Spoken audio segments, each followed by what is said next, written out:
Ketika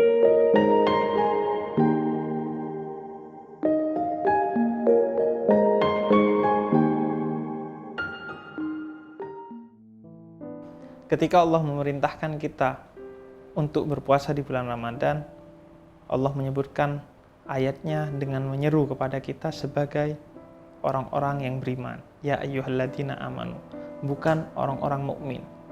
Artinya orang-orang yang beriman, orang-orang yang baru memasuki keimanan. Sedangkan orang mukmin adalah orang yang sudah keimanan itu matang dalam hatinya. Perbedaannya seperti perbedaan orang yang bernyanyi dengan seorang penyanyi. Maka perintah puasa memang ditujukan dan disadari oleh Allah sejak awal bukan untuk orang-orang yang sudah matang imannya. Tapi siapapun yang mengecap kesadaran keimanan, maka ia sejak itu pula diwajibkan untuk berpuasa. Sehingga tidak benar sebuah perkataan bahwa saya masih belum mau berpuasa karena misalnya iman saya masih tipis, Islam saya masih belum benar, sholat saya masih belum ditunaikan dengan tepat waktu dan penuh, masih bolong-bolong dan bukan pada waktunya, sehingga saya masih memilih untuk tidak berpuasa. Tidak, Allah meminta kita untuk berpuasa bukan kita yang memang bagus imannya, tapi siapa yang mengaku beriman, maka ia sudah ditunaikan oleh Allah untuk kewajiban berpuasa. Dan ini sebenarnya fenomena yang umum. Bagaimana orang misalnya tidak mau kemudian untuk melakukan ibadah-ibadah kepada Allah karena merasa dirinya masih belum pantas. Atau misalnya seseorang tidak mau kemudian berhijab karena dianggap masih belum siap untuk berhijab.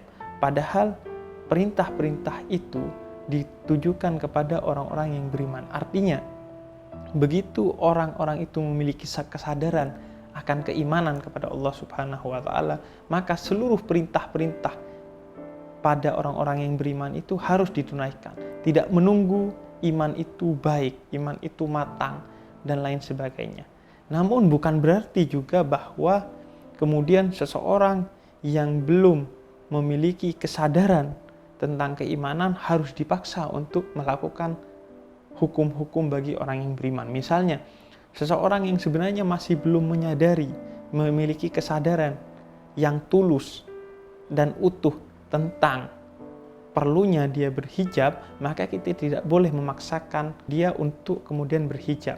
Karena yang pertama adalah tidak ada paksaan bagi kita untuk menyuruh orang lain taat kepada Allah, karena Allah pun tidak memaksa kepada hambanya untuk taat kepadanya.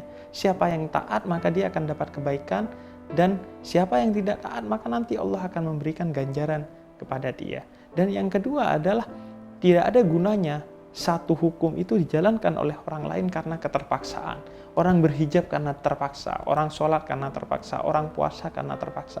Tidak ada gunanya. Oleh karena itu tidak boleh ada pemaksaan dalam menjalankan ibadah kepada Allah. Sehingga tidak sepatutnya kita misalnya melakukan tindakan-tindakan untuk memaksa orang berpuasa. Atau misalnya tindakan-tindakan untuk memaksa warung-warung yang buka di bulan puasa untuk tutup. Tidak. Puasa adalah satu kewajiban yang harus dilandaskan kepada kesadaran akan keimanan. Sehingga justru bukanya warung-warung itu menjadi ujian bagi kita atas keimanan kita kepada Allah Subhanahu wa taala ketika kita sedang berpuasa. Maka itulah pelajaran dari ayat perintah puasa bahwa siapapun kita yang sudah memiliki kesadaran akan keimanan, maka langsung kita harus menunaikan ibadah-ibadah yang diminta oleh Allah kepada orang-orang yang beriman.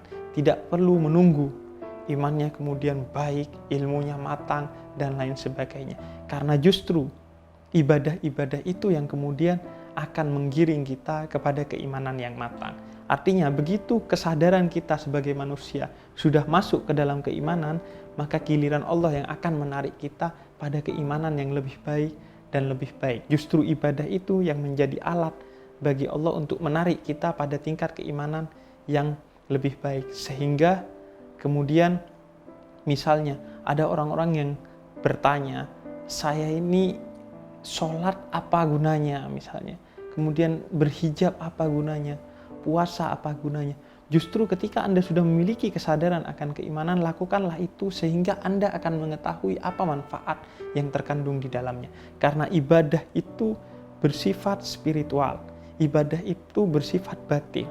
Anda tidak akan bisa mengukur efeknya secara material, secara lahir. Justru jika ibadah-ibadah itu kemudian Anda ukur secara lahir, secara material, berarti ibadah Anda sedang ada masalahnya. Justru jika kemudian Anda iri kepada orang yang tidak beribadah dengan baik, tapi kemudian mendapatkan kekayaan, hal-hal yang bersifat material, maka justru itu adalah sesuatu yang salah. Karena jangan mengukur ibadah dengan sesuatu yang material. Justru dikatakan oleh Allah, jika Allah itu cinta kepada seorang hamba dan ingin menaikkan derajatnya, maka hambanya yang giat beribadah itu akan terus diberi ujian oleh Allah Subhanahu wa Ta'ala. Dan karena itu para nabi, para wali, dan para sufi justru khawatir jika dia kemudian sudah dalam jangka waktu yang agak lama tidak mendapatkan ujian dari Allah. Karena ujian dari Allah itu kepada hambanya yang semakin taat, maka semakin besar ujian diberikan oleh Allah Subhanahu wa Ta'ala.